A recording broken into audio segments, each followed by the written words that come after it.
17th to order, and would you join me in the Pledge of Allegiance? I pledge allegiance to the flag of the United States of America and to the republic for which it stands, one nation under God, indivisible, With liberty and justice for all. Will the clerk take the roll, please? Mayor Breaux? Here. District 1 Morset? Here. 2 O'Connell? Here. 3 Rademacher? Here. 4 Weiland? Here. 5 O'Malley? Here. 6 Burchell? Here. At this point in our agenda, we take comments and suggestions from citizens present on any subject not on the agenda. Who would like to address the council?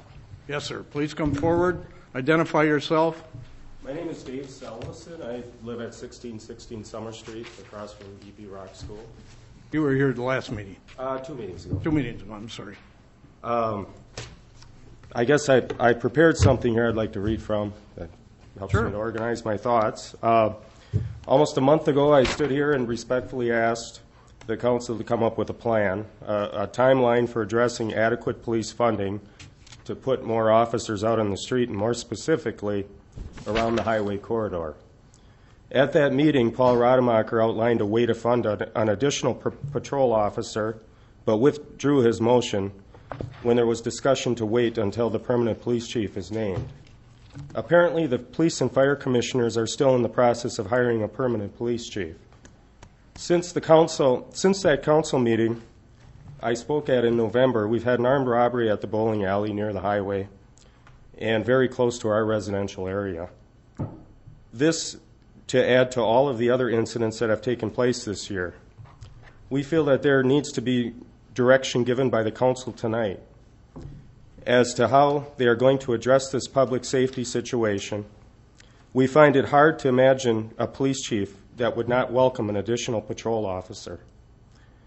I guess the reason I'm here again, and several residents from our neighborhood are here in attendance as well, is to show our concern about this issue and to ask again that some definite actions be taken and some plans outlined as to how the city can respond to this and how the police department can be funded so it can provide the services this growing community needs. This should be done before another subdivision, housing complex, or business is added to this community. As I said at the council meeting I spoke at previously, public safety is the most fundamental service government provides, and right now we believe this community is not adequately served. I had one other item besides what I had written, and that is there was an agenda item.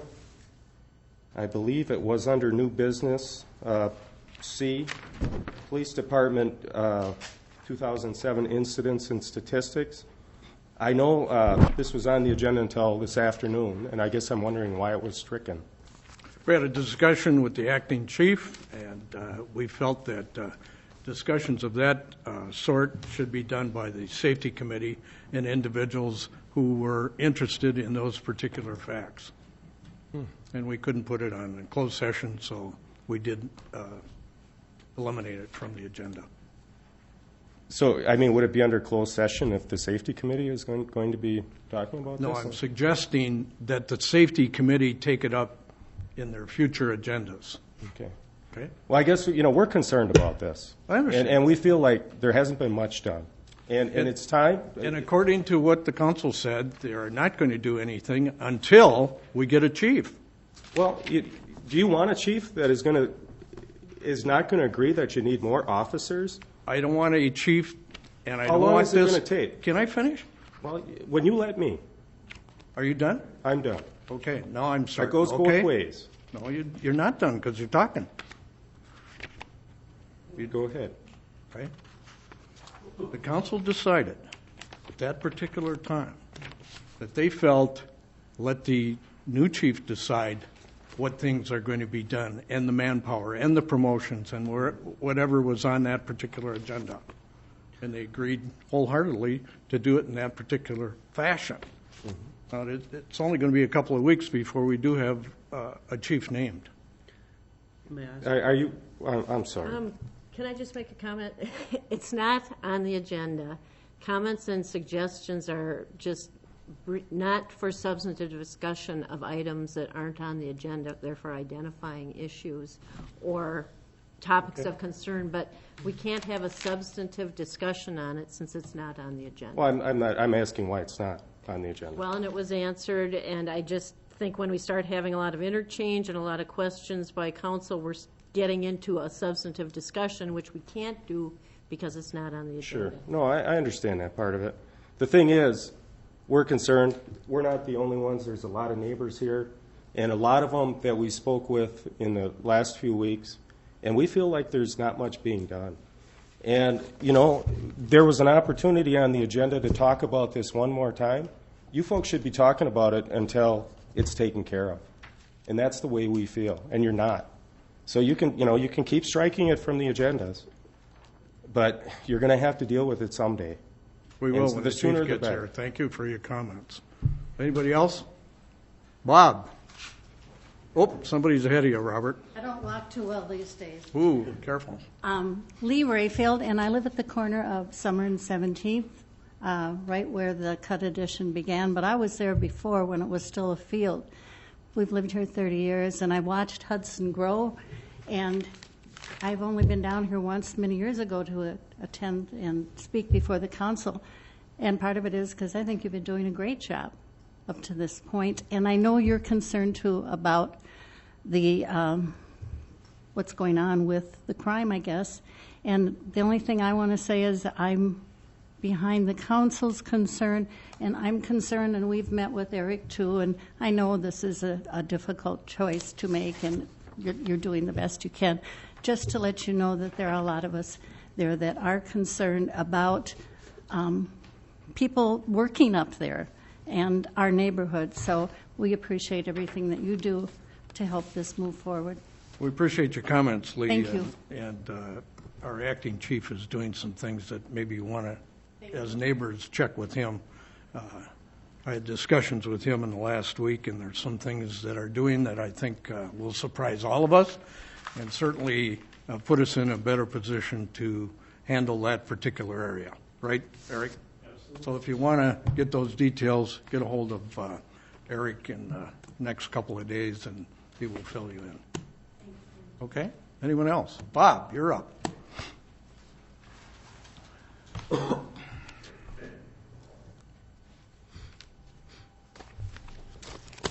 Bob McClinsky, 1301 Freer Street. Same topic. Like many of the residents of District 3, I have some grave concerns regarding the spike in crime in our neighborhood, particularly along Cooley Road up at the top of the hill, which is about 4 blocks from where I live. The recent armed robbery of the bowling alley was just the latest example. Now, my reason for coming tonight and speaking is I believe there has been a lack of adequate response from this council to pressures on public safety which have arisen out of the unprecedented growth of the city in the recent years. These incidents of crimes have had a negative impact on the city. First of all, it worries the citizens, both the people who live there and those who work up in that area. I was in a shop in Plaza 94 over the weekend and overheard a worker telling a customer she's no longer going to be closing the shop. She'll only work during the day because of out of fear for her safety. My 17-year-old son works at Mike's Standard, and he's often there in the evenings up until closing. And each of those evenings, my wife and I wait anxiously until he gets home safely. The ironic part is that we moved to Hudson 12 years ago because we thought it would be a safe place to raise our kids. But now instead I'm worrying about my son being robbed or shot while he's working at that old Hudson institution, Mike's Standard. Second, the crime clearly has a negative impact on the businesses up in that area. There are about 50 businesses along that stretch of road, and you can't tell me that their revenues haven't suffered and will continue to suffer because of the crime issues in that area. And frankly, I'm surprised that there are not more business owners airing their concerns in front of this council. Third, Hudson's entire reputation has quickly diminished. The crimes in Hudson are making news in all the river towns' newspapers, as well as in the St. Paul Pioneer Press and the Star Tribune. I've read comments from people in New Richmond and River Falls making reference to Hudson's crime rate. I work in St. Paul, and when I mention Hudson to coworkers, people have actually brought up the crime situation in Hudson before I even bring it up. And if you think about the real estate agents and home sellers in our city, it's a flat housing market. They can barely give houses away right now. You can imagine trying to sell your house in a town that's got now a new bad reputation for crime. So with all that being said, I have heard a number of excuses over the last few months from this particular group as to why more can't be done. First of all, we're told over and over that the state law prohibits your ability to increase the public safety budget. You claim this ties your hands and there's just absolutely nothing you can do about it.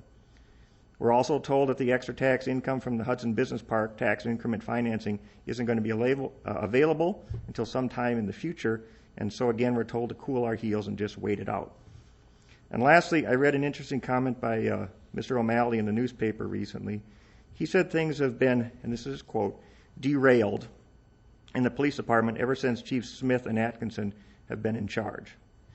Mr. O'Malley went on to say that before the city can grant any police department requests, we need to return to, quote, coherent proposals from the police department, end quote. I don't know what that's supposed to mean. It sounds like the requests have been pretty coherent as far as I understand. All of this to me sounds like a bunch of lousy excuses and some squabbling, and it clearly does not serve the interests of the citizens like ourselves and the businesses on that stretch of road. So what can be done?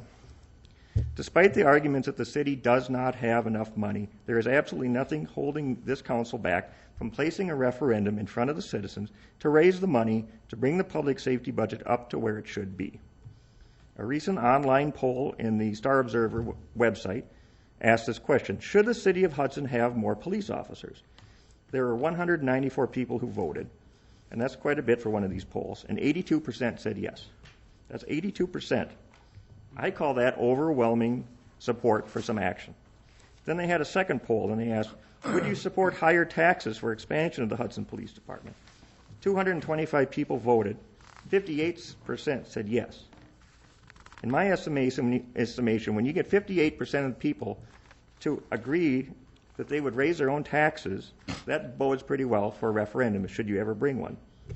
Another thing the city could do is issue some municipal bonds, raise the money to purchase that empty GMC dealership up on the hill, and build a new, larger police station up there. And last but not least, the one action that would cost absolutely nothing, but would in fact have the greatest impact, would be to close off the I-94 entrance ramp from Cooley Road. I know it's very convenient. I use it every day.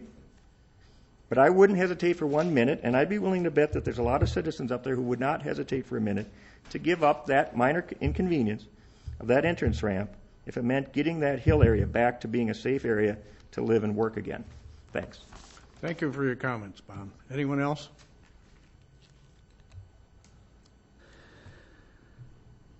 My name is Keith Rayfield. I'm the husband of the young lady in the blue that spoke just a minute ago. I just want to reiterate what she said. I mean, we've lived here 34 years, and aside from the fact that we were around for the age of majority battle, this was pretty much Mayberry when we moved here, and it ain't Mayberry anymore, guys. And I realize that the crime spike apparently is in our neighborhood. I hope the thought process isn't, well, it's your problem because it's in your neighborhood, because no. It's not us that's causing the spike, and we just want some action, I guess, and sooner rather than later before somebody gets, God forbid, killed, because you talk about bad publicity, that's going to really do it. And then there are going to be a lot more people here asking questions, so the sooner the better. Thank you, Keith. Anyone else?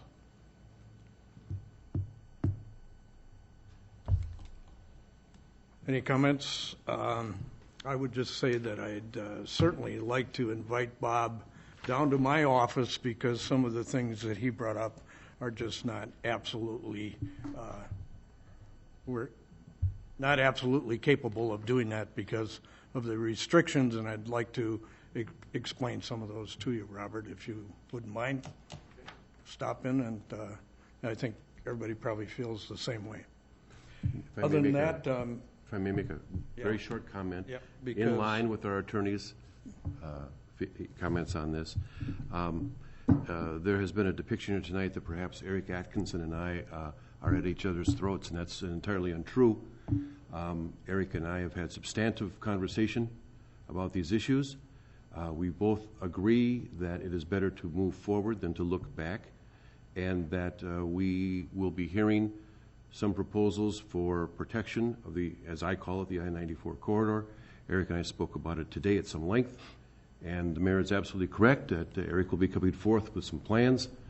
He and I have discussed, and I think he's discussed with the mayor before that, although I'm not privy to their conversation. I'd also like to say regarding that, this particular subject, that I'm working with a number of people who are willing to donate some money to put together some cameras on all of the exits and entrances to 94. And acting chief and I have been working on that. We know what it'll cost, but the important thing, because of our restrictions, and I keep saying this, and I hope you'll abide with what I'm saying, we may be able to get some donations to do that. And I think that would answer a lot of questions and certainly give us an idea of who is causing these particular break-ins. So with that, I certainly invite anybody to come down and have a discussion with I, and also with Acting Chief Atkinson, and also our financial people and our administrator, who can better explain some of the restrictions we have, Bob, and the things that we can't do, i.e. a referendum until 2009. But we're open to any suggestions, any summary, any discussions. Am I okay with that? All right? But please come down and we'll try and work out things so we all are operating off the same page. Okay?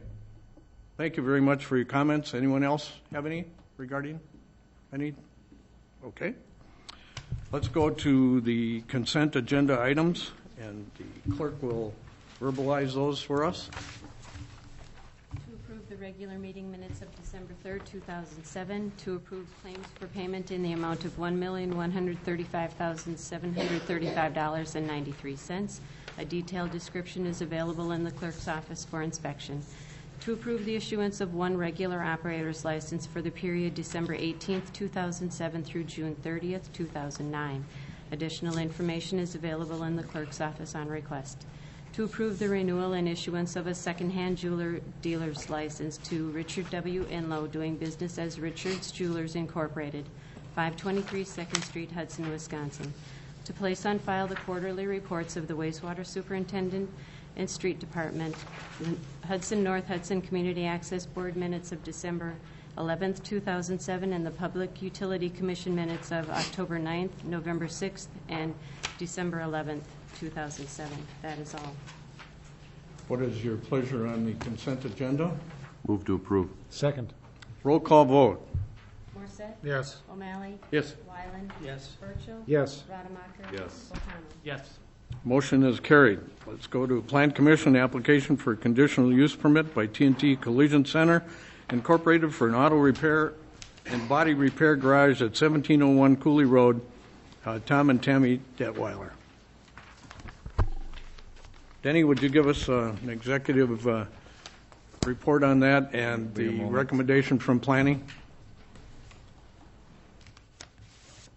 Let me just wait a moment. Sure.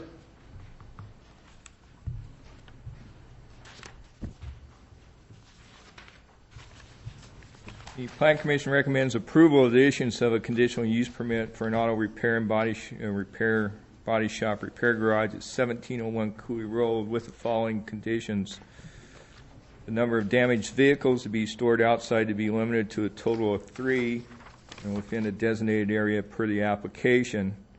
At the intersections of Cooley Road and 17th Street and 17th Street and Ward Avenue, and no cars be parked on the private property within 15 feet of the corners, provide for improved visibility of traffic at the intersections.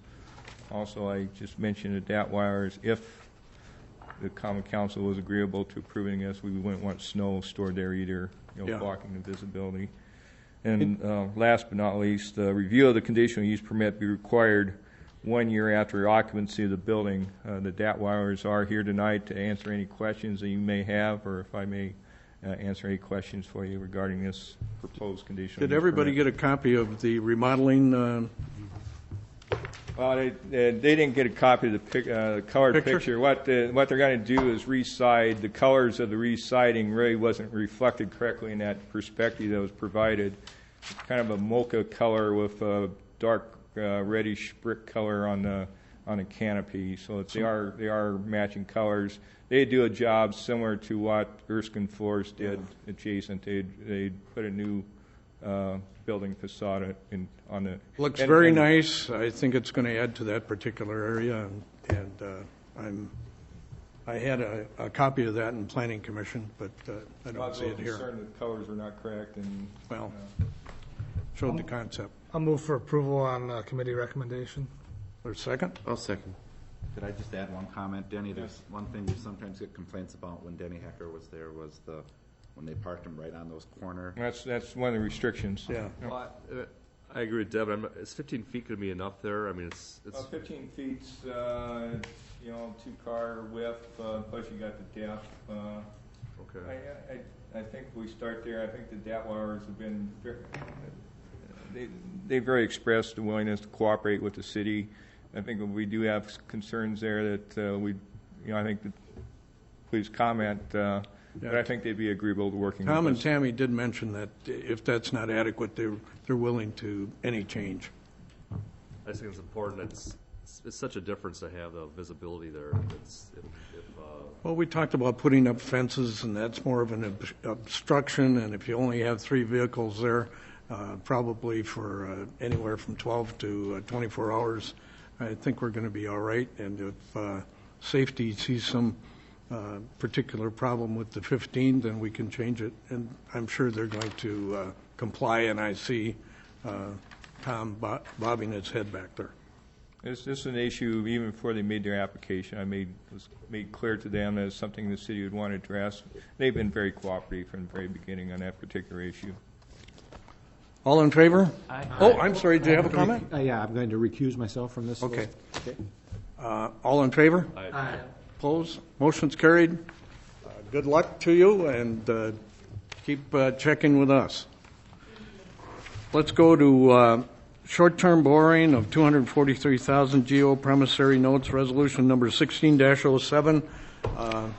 Betty's going to give us the highlights of that.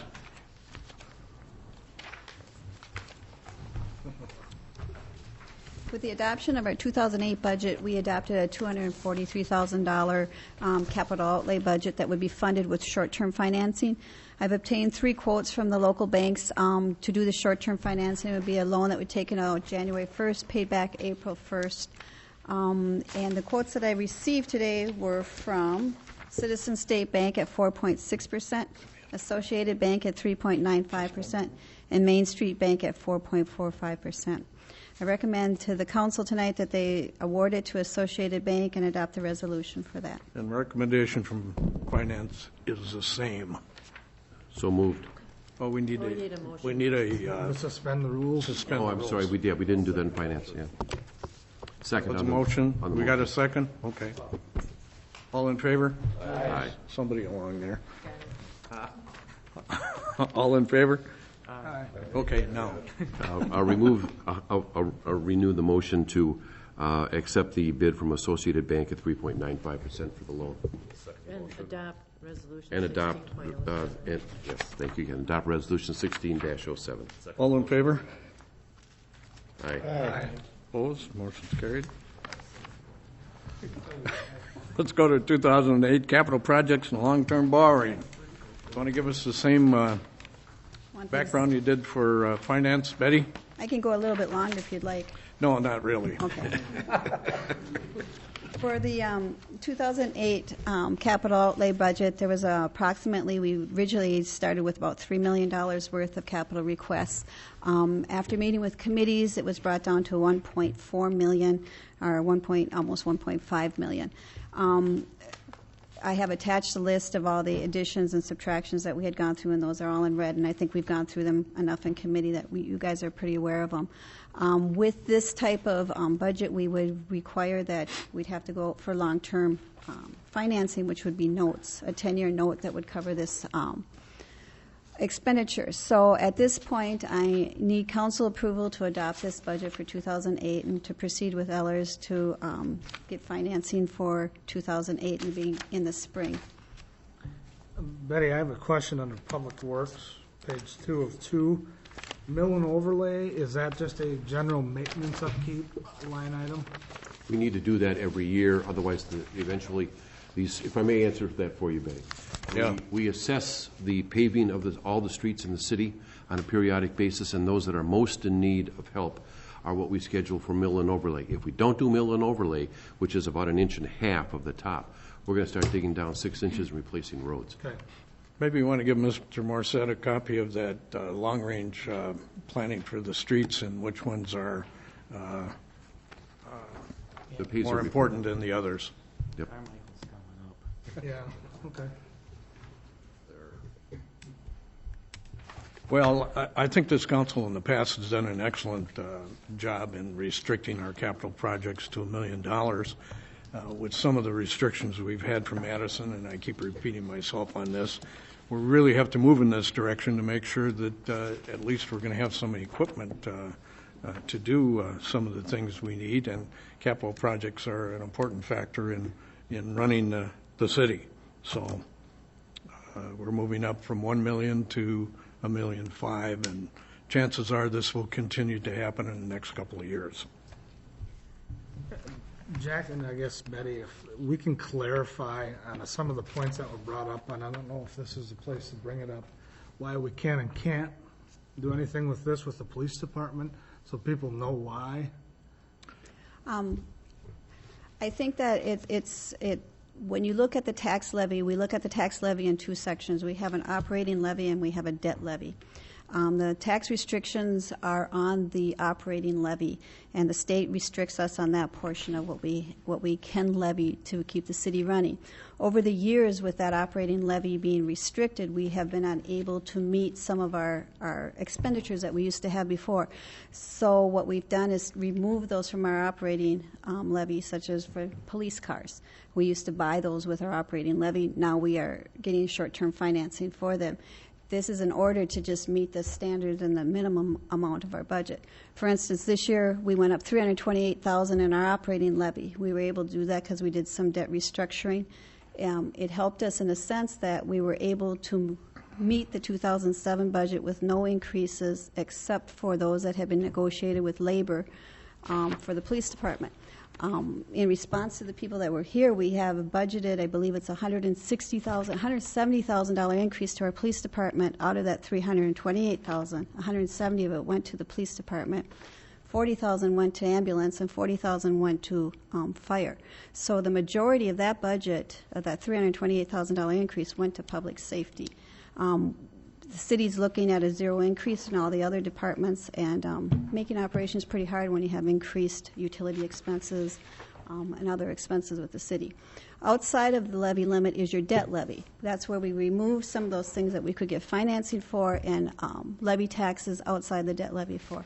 That's why the taxes have increased somewhat this year, because we are levying and we're paying interest where we never had to pay interest before. So with the state restrictions, it only makes it harder to keep in operations and keep the taxes down, because now we're paying for interest on things that we didn't have to buy before. So I don't know if that answers your question enough, but with that, we can do park development because that is outside the levy limit. That is outside the operating portions. We can pay for plows because that is outside the operating levy, which isn't restricted by Madison. It would have been nice if you would explain that to them while you were meeting with them before. I'll be happy to do it if you would like to put it on the agenda and invite them back. I would be happy to explain it. Well, I think we're going to probably be meeting with them individually, maybe with Chief Atkinson and myself, because I did see Bob in his head that he'd like to come down and have our understanding of what the restrictions are. And if anybody would like to join me in that, you're more than welcome. I think the other important point there is we've got funding issues, but that doesn't, and Eric's already working on the problems in the neighborhood with the existing staff. So yep. Yes, we need to fund, we need to find more funding, but we're still working on the issues. Okay. Did we have a motion? I forgot. Okay. Is there a second? I'll second the motion.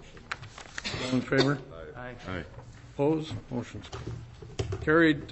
We also have a recommendation, the change order to F&K Trucking and Excavating for St. Croix Business Park. Utility extension and East Highway 35 subdivision project for $41,070.61. Recommendation, this has been approved by the business park. Recommendation from finance is to approve that change order. So moved. Second.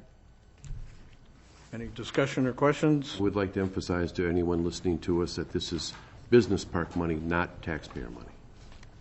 Good point. All in favor? Aye. Opposed? Motion's carried.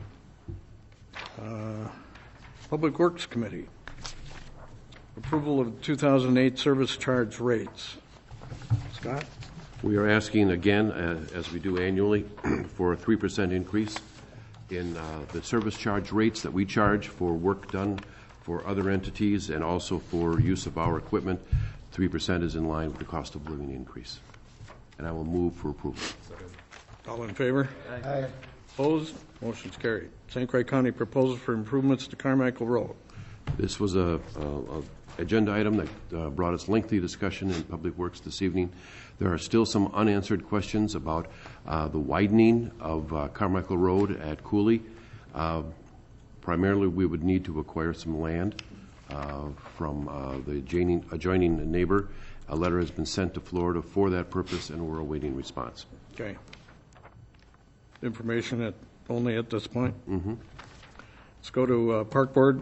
Approval of the 2008 park user fees. Paul, you want to pick? Sure. The fees are the same as last year, and I'll move that if we approve the same fee schedule. Is there a second? So moved. I'm sorry, second. All in favor? Aye. Aye. Opposed? Motion's carried. Approval of the 2008 boat mooring fees. We were able to increase the fees by $15 to $530 per mooring for the 2008 boating season. It should be more, but we can only raise them so According much. to the amount of expenses. services and expenses. Cost versus exactly. price, huh? Where does that money go then? Into the park fund, right? Yeah, there's a mooring fund, and that can be used to help us in projects. Like we're just FYI, working at we believe there's a dinghy storage problem down there. We're looking at trying to rectify the dinghy situation. Need a motion. Can't say that out loud. Move for approval. Okay. Second. All in favor? Aye. Opposed? Motion's carried. Unfinished business extension of sanitary sewer to Rivercrest Elementary School. This issue was reviewed by the Public Works Committee. Public Works Committee recommendation is to approve the plans and specifications for the sanitary sewer extension to Rivercrest Elementary School. Basically, that's from the intersection of Industrial Street, Mare Road to the Rivercrest School. There were three very minor issues that are not completely resolved, but can easily be resolved. And the engineers are here tonight if you have any specific questions in regard to those three, recommending approval. Have we received written agreement on item 3 yet? On the YMCA property? Yes. No. So I believe Angela's worked. Basically, the answer is yes, they'll provide that to us. But we do not have it in writing, in receipt yet at this point. Move for approval. Second. Discussion. I'd like to ask that the motion includes upon receiving the written agreement. That's fine. Conditional Okay with the seconder? It's fine. All in favor? Aye. Opposed? Motion's carried. Let's go to old business, or new business, procedures for registering voters, direct sellers involved with the council, approved community events pursuant to Chapter 124-5I of the Hudson Municipal Code, and Madam Clerk's going to tell us the reason for that change. It's come to our attention that there's been some selling in the city without the required direct seller permits, and so in order to allow for that, and for the people to not have the $100 seller's permit.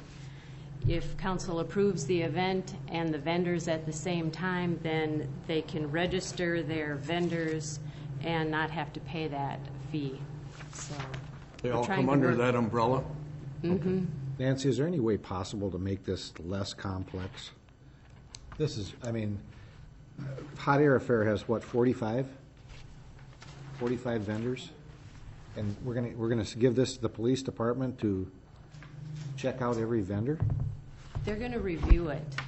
It's normally a 4-page form. Right. For the direct sellers Can we that get go it down door to a half a door. page? Well, we can condense it down. Smaller But- font I think size. the big thing, Al, is that they are repeat vendors. And so I think they're looking at the new ones that probably come in, which would not be large in number. And I think you would probably agree with that, right? You got a lot of repeat vendors. And so I don't think it's maybe as complicated as we may think it is. What precipitated this form to be needed? Consistency. Well, there was a request to sell something on the street, and the person said that they'd sold at the Hot Air Affair in the past and didn't have a direct seller permit then, which would have covered him for the second event. Okay. So that's how it got started. Isn't there already an application for that? For what? For having, for these folks to come in and everything's identified under their application? Let's say the Hot Air Fair comes in? They came in Who's working on verbally. that? They verbally asked permission, council approval for their event, but they don't fill out a large assembly application because they don't meet the criteria to have to do that. Their numbers are under 1,000, if that's the one that you mean. This to me seems redundant. Can I just, they would if they had the attendance for a special, large assembly, but they don't. And so, really, the city has this direct sellers ordinance, which requires anyone who meets the definition of direct seller to have a permit. This actually streamlines it and makes it simpler. They disclose this information, and then unless there's something that is a red flag to the police department, they're not going to be doing, as I understand it, an individual criminal background check on everyone because they've signed it and they're not going door to door. It's in a fixed location, that sort of thing. But the fact is, the ordinance requires people who are selling in that way to have a permit. Well, Catherine, isn't this the same thing we've done for years with the farmer's market? That Very this similar, form- yep, yeah. We're It just doing the same brings thing it- as we've already done. Correct. Consistency across the way is really the concern of all this. Yes. Mr. Morissette, do you have a question? You look at the face. It just seems redundant. I don't. If we don't do this, then everybody technically at their events would have to do the full permit, correct? Right, yeah, so this makes it easier and cheaper for them. It is very similar to what the farmer's market does, when it's kind of a more organized event, I think that's coming a good under amount. the All those umbrella. vendors have to fill out a. All direct Yep. sellers have to fill out, Have that unless for they're years. Under that exempted. umbrella, Mhm. they would all come under the umbrella for the Hot Air Fair, and once we go through this process, it'll be a lot easier the following year because most of them will be repeats. So the Boy Scouts want to sell candy. They have to fill one of these out? There's an Al. exemption for charitable. Yeah. Okay. But I think we want to know who's selling what to our children. It's a different form that needs to be filled out for a for a nonprofit or a charitable organization, but there's a form for them too. Okay. Because we ran into that in the park with the Boy Scouts selling Right, pop. that's, Move to approve. Second. Any further discussion? Would you ladies like to say something? You have that, you're not smiling. Please come up if you're going to make a comment. We want to hear, what we're trying to do is hopefully make this consistent, easy, and repeatable without a lot of investigations by our police force or with our need help right now with manpower. Yes, go ahead. And I guess that's my feeling on it. Hot Air Affair each year seems to get the new procedures and the new forms first time out for community organizations. And when we're dealing with a large group of nonprofit community groups coming back, some consistently each year, a group of vendors that are many times stay-at-home individuals in the community who are selling discovery toys or making craft kinds of things in their homes.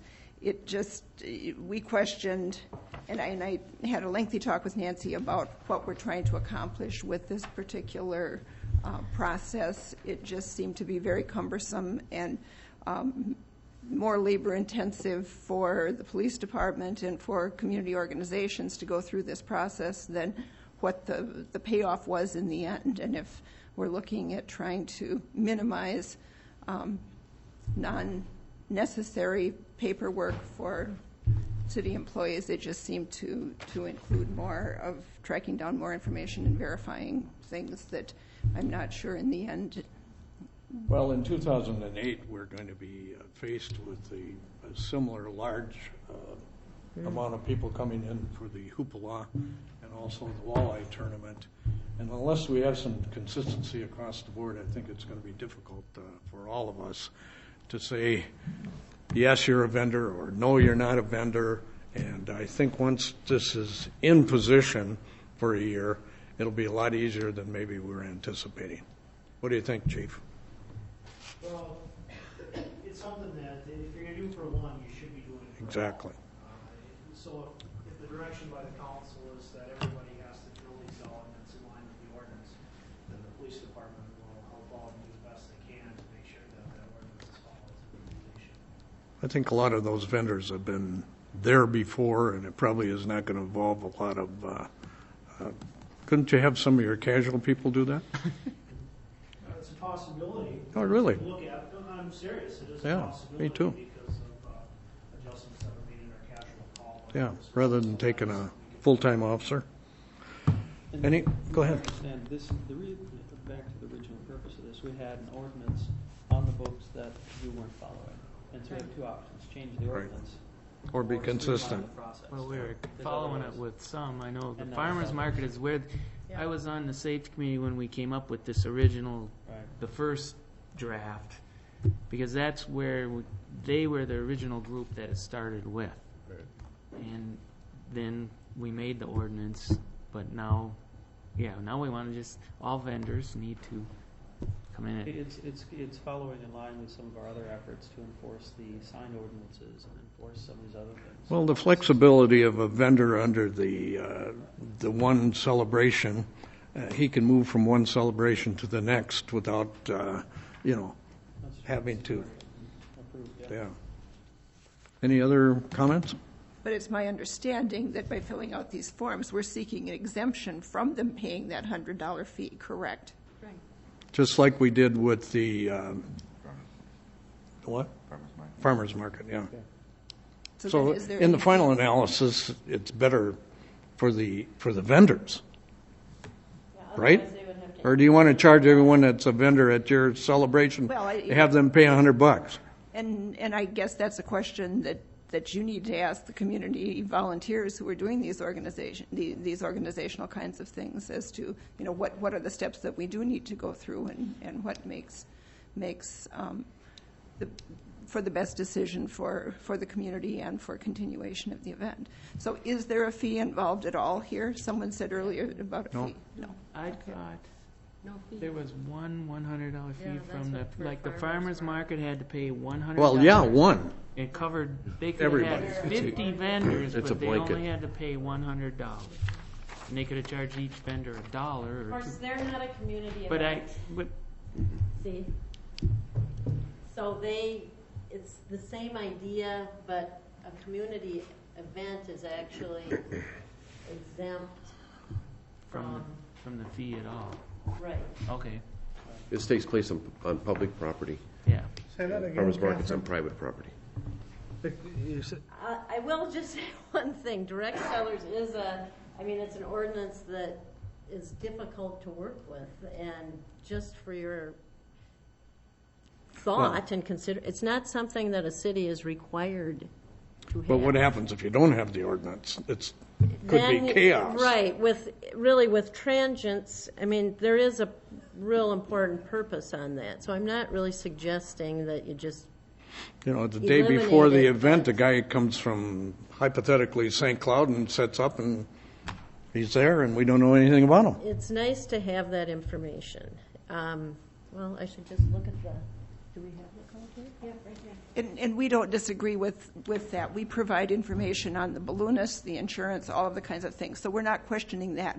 We're just questioning the detail to which this particular form is asking us to get in the middle of verifying seller's permit numbers when, as an event, we have not. Well, what you should do is just give this to all your vendors and Yeah. tell them they have to turn it back in to you completed, so that you're not responsible for putting together that information, but if they want to be a vendor at the event, they have to put that together. Yeah. But no, you shouldn't be having to I call think or.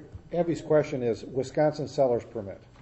Some of the people at a event like that aren't going to have a Wisconsin. Are they looking for tax ID number? They're well, So that's part what- of the reason behind having a direct seller's permit is because the Department of Revenue. But is that our has a job? tax.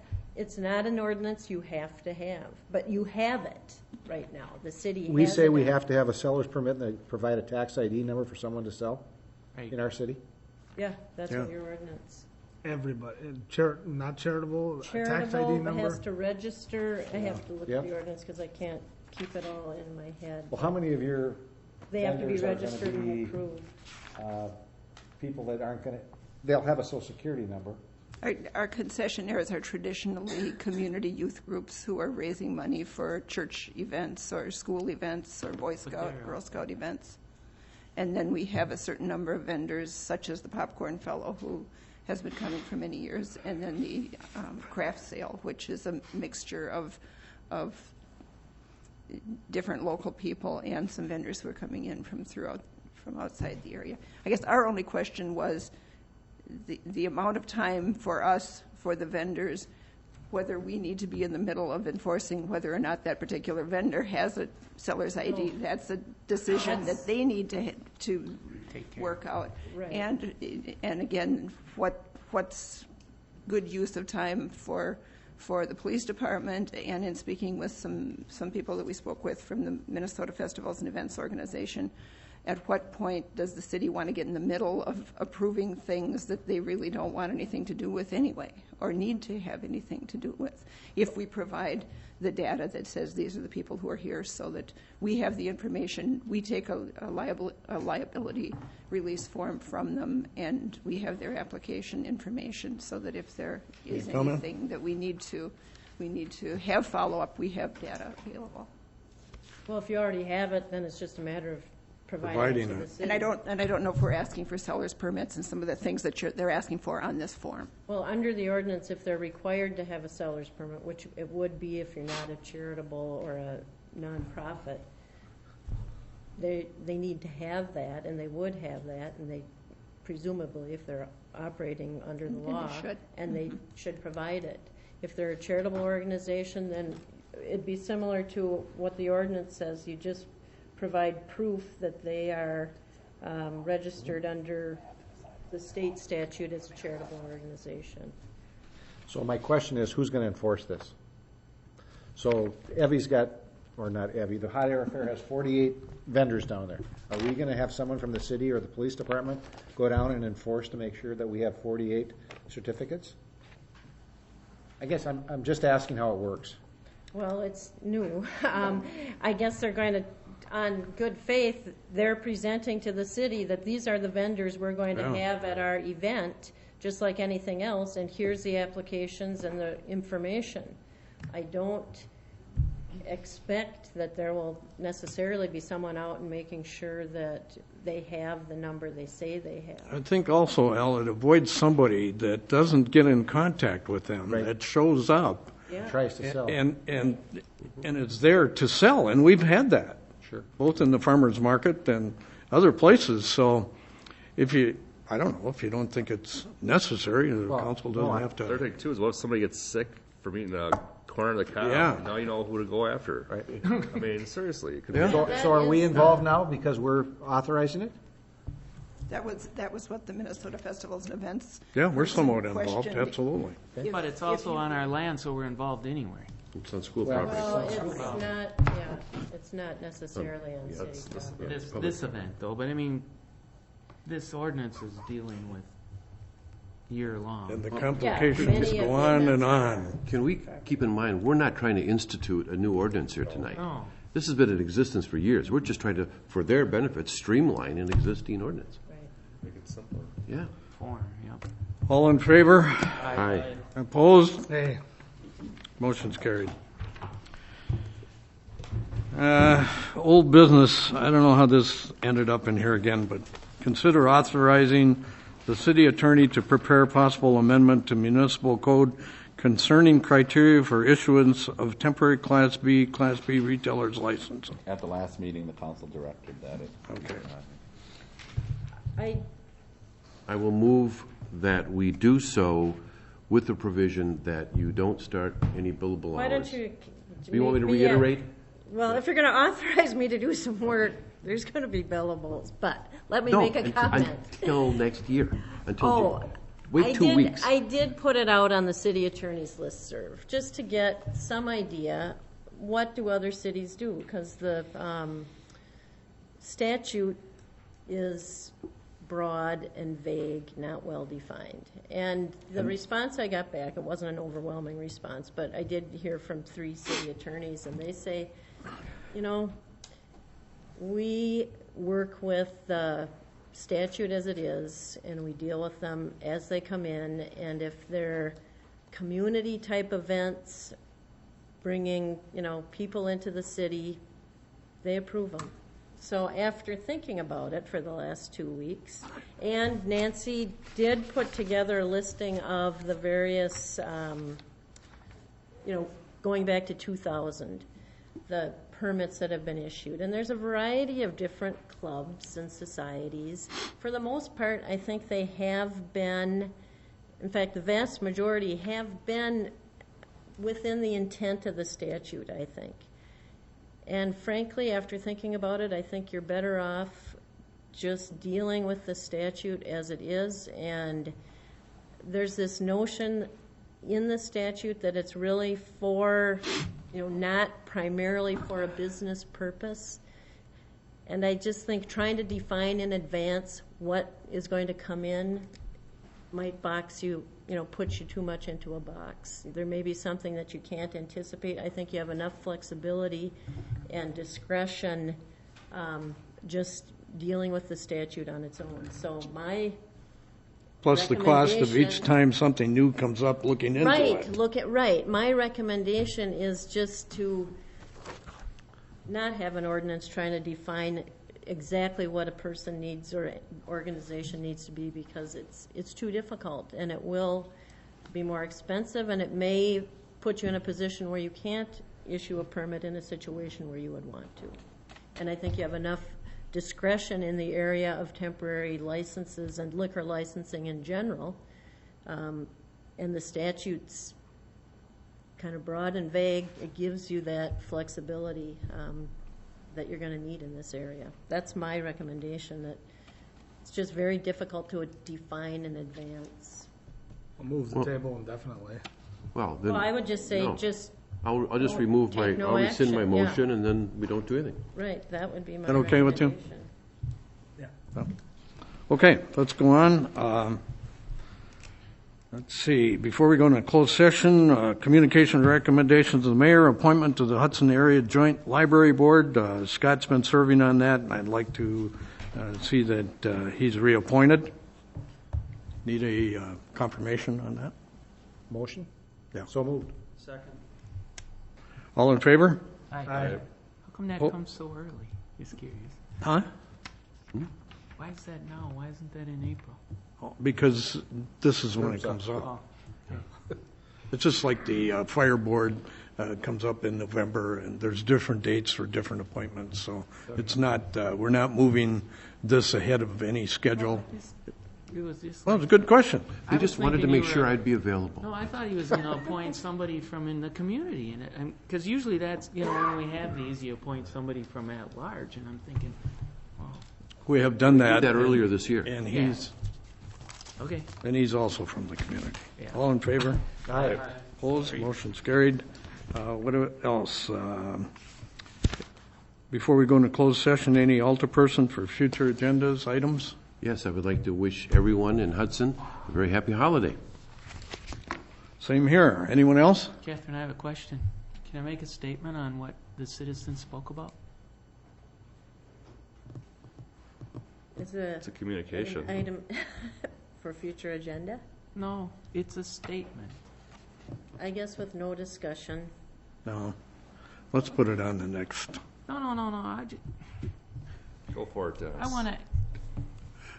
You're leaving in a couple months. It's okay. That's not what I heard. That's not what I heard. She'll stop you. I mean, if it's a political or a viewpoint statement, okay, but we can't have substantive discussion on something that's not okay, it's on the my agenda. viewpoint.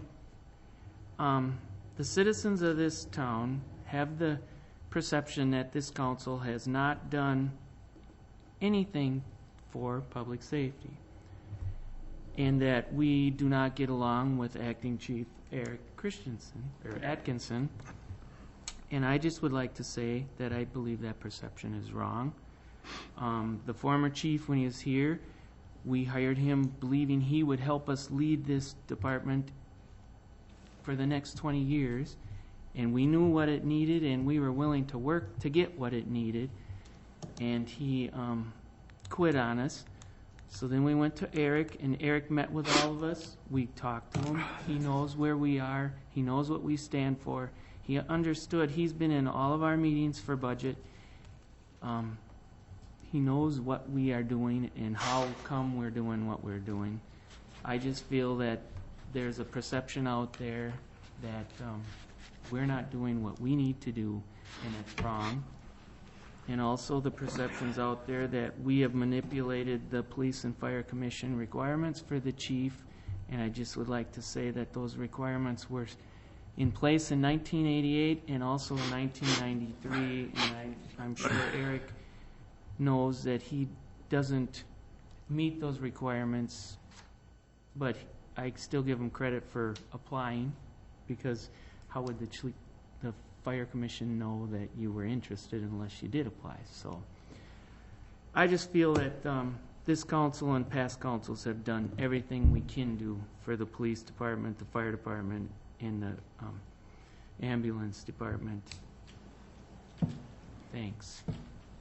Any other alderperson? Yeah, I'd like to put on the agenda to begin discussion of a referendum for the police department for the 2008 election cycle, whether it's September or November. I want to begin a discussion about who, what, why, when, where. We have a position on that, and Devin has a. Did you hand that out? I handed this out. Basically, the referendum, they did not change the language, right? How it's dealt with. You have to, when you do the referendum, say this is what our tax levy was going to be, this is what we're proposing to be. So it's going to, as Paul indicated, it's going to have to be in the fall. In even number of years where you have fall elections, it has to be either September or November. Or the following, like we were going to do in 2009 for 2010, well, then you'd have to have a special. I think what Paul's saying, let's not wait until November. Let's get the preparatory things done so we don't get into a situation that we did with the insurance. Right. So I want to wait till the last moment to move on that. I want that on the agenda, the next agenda, to start discussion on what we're going to do. Well, at least lay out an outline of what the procedures are. Exactly. And put a timetable on each one. By quarters. Is that okay? The other thing is that I believe as a language change this time, though, it does allow 1 year, 4 years in perpetuity, that is in the language now. Well, that's a big change. Good. Right, I'm going to double check, but Benny and I both read it that way, so that you can say we're going to do this for the next 3 years, or it's in perpetuity, but you have to make that as part of the referendum, so the people voting, similar to school, when they have their levy overrides. Let's make that part of our outline so we know what's going on. I have a comment also. Have we had anything more on the traffic study on Carmichael and Vine Street? Denny? Reported at the last meeting, the Plan Commission has been delayed till after Put it on the January. next agenda meeting? Yeah. January 1st, I talked to Shelley John. Shelley's was in the doctors, and he's had an illness. And he's had to take more Right. time off than what was anticipated. So the analysis I talked to him today. He and I are going to try to meet towards the end of next week to go over the draft. And then we should have something by mid-January for you. Anyone else? City Attorney? Ditto on Scott's comment. Happy holidays to everyone. And Same here. City Administrator? I have one other communication recommendation to the mayor. I will not be running for mayor in the spring. Not because of all of this that's going on. 14 years is enough. Okay, and now let's go into closed session pursuant to 19851E, Wisconsin Stats, to discuss the possible purchase of public property. Moving to close. Second. Roll call. Morset? Yes. Connell? Rademacher? Yes. Wyland? Yes. O'Malley? Yes. Yes. Okay, let's take a couple of minutes, and I'll make this fast.